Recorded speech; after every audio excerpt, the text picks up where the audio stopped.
আসসালামু আলাইকুম। আজকে বিকেলবেলা ঝালমুড়ি আসছে রাস্তায়, তো ঝালমুড়ি কিনে নিলাম। তো একটু বের হলাম। এটা হলো ফুলসতী স্কুল মাঠে, শহীদ মিনারের সামনে। এটা একটা স্কুলের সামনে শহীদ মিনার। এটা হলো ফুলসতী ইউনিয়ন, ফুলসতী যেটাকে বলে একটা গ্রামের নাম আর কি, ফুলসতী, ফরিদপুরে ফুলসতী। তো এখানে একটু ঘুরলাম। এই শহীদ মিনারটা খুব ভালো লাগে আমার, মাঝে মধ্যে এসে বসি যখন ভালো না লাগে। প্রচুর বাতাস। তো এখানে খুব ভালোই লাগে আমার। আর বাচ্চারা এখানে খেলে, খেলনা আছে।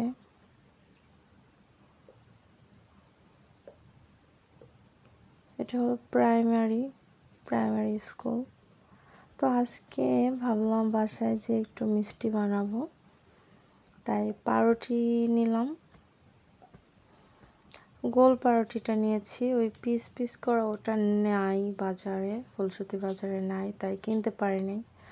হয় দোকান বন্ধ ছিল তো ওই টাইমে, তাই আর কি। তো পাউরুটিটা নিয়ে নিয়েছি। এটাকে এখন উপরের ছিঁড়ে নেব, কালারটা ছিঁড়ে নিচ্ছি।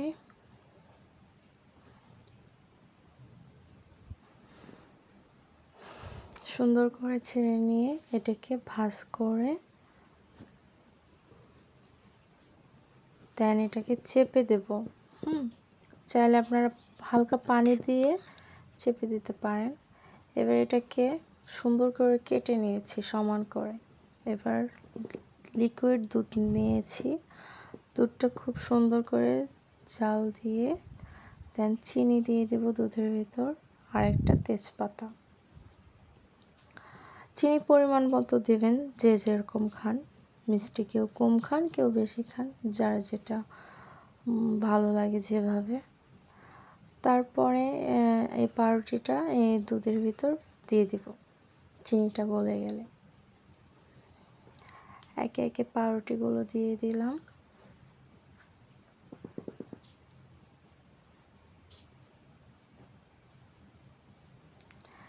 জাল করে নিয়েছি, এই তো আমার মিষ্টি হয়ে গেছে। বাসায় ট্রাই করে দেখবেন, খেতে কিন্তু খুব মজা লাগে।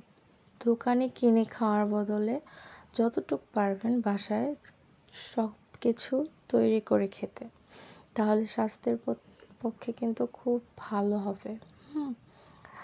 আর শহর এলাকার মানুষরা কি করে, খুব অলস টাইপের মানুষ হয়, তারা বাইরে থেকে কিনে খায়, নিজের হাতে তেমন একটা বানাতে পছন্দ করে না। তো বাইরে চলে আসলাম আমার মিষ্টি খেয়ে। বাইরে প্রচুর বাতাসে দেখেন তুলো গাছ থেকে তুলো পড়তেছে। তা আমি দাঁড়িয়ে দাঁড়িয়ে আবার দেখতেছিলাম, এই যে এগুলো তুলো গাছ থেকে বাতাসে পড়তেছে।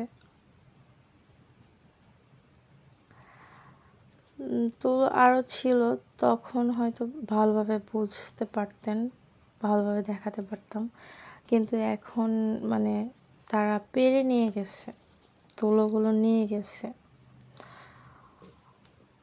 এই দেখেন অল্প কিছু আছে তাই পড়তেছে, তাই অতটুকু আপনাদের দেখালাম।